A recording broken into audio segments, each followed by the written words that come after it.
Operation River Quest. Chapter 3: The Forest That Forgot the Map.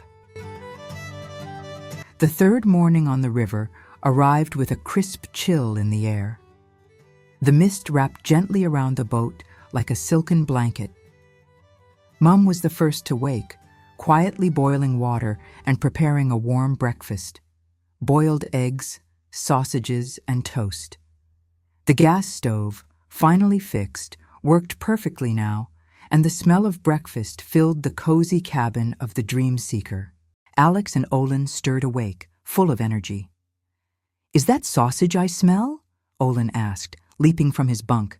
"Are we finding treasure today?" "Of course," Alex grinned.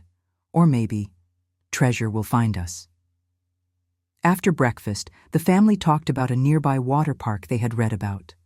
The boys lit up with excitement, but Mum and Dad gently explained reservations were required, and the experience would take over 4 hours due to safety preparations.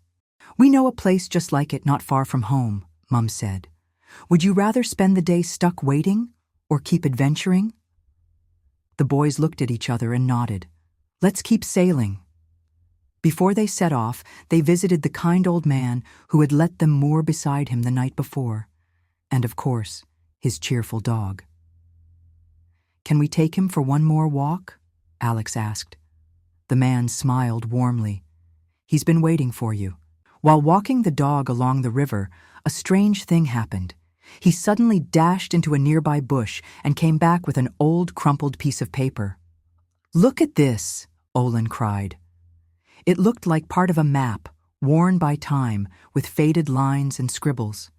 And the words, "The way home is found by those who've been lost." Maybe it's a clue, or a secret from the forest. Back at the boat, Mum asked for a little morning exercise before departure.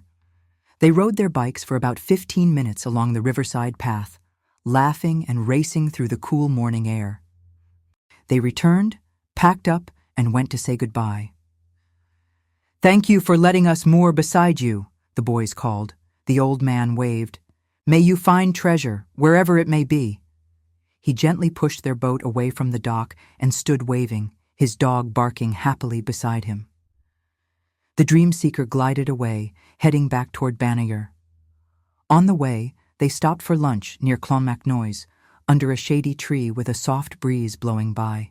Later, Dad tried to guide the boat into the Shannon Grand Canal, but the passage was too narrow.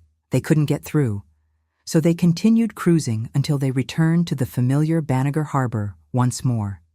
That evening, the boys biked around near the docks, enjoying their last bit of free play before sunset. Mum made dinner on the cozy boat stove, this time a gooey pasta. Olin added a little too much cheese. Alex added just enough salt. "This is cheesy river explorer pasta," Olin declared proudly. That night, under a sky full of stars, Mum opened a small travel journal and read aloud stories from their journey. "Every journey brings surprises," she said. "What matters most is that we face them together." "What about the treasure?" Olin asked sleepily. "Maybe," Mum whispered. "The treasure is today itself." The boys drifted into sleep while the river flowed softly alongside the boat. The wind and water whispered gently, "Even lost paths lead home if you walk them together."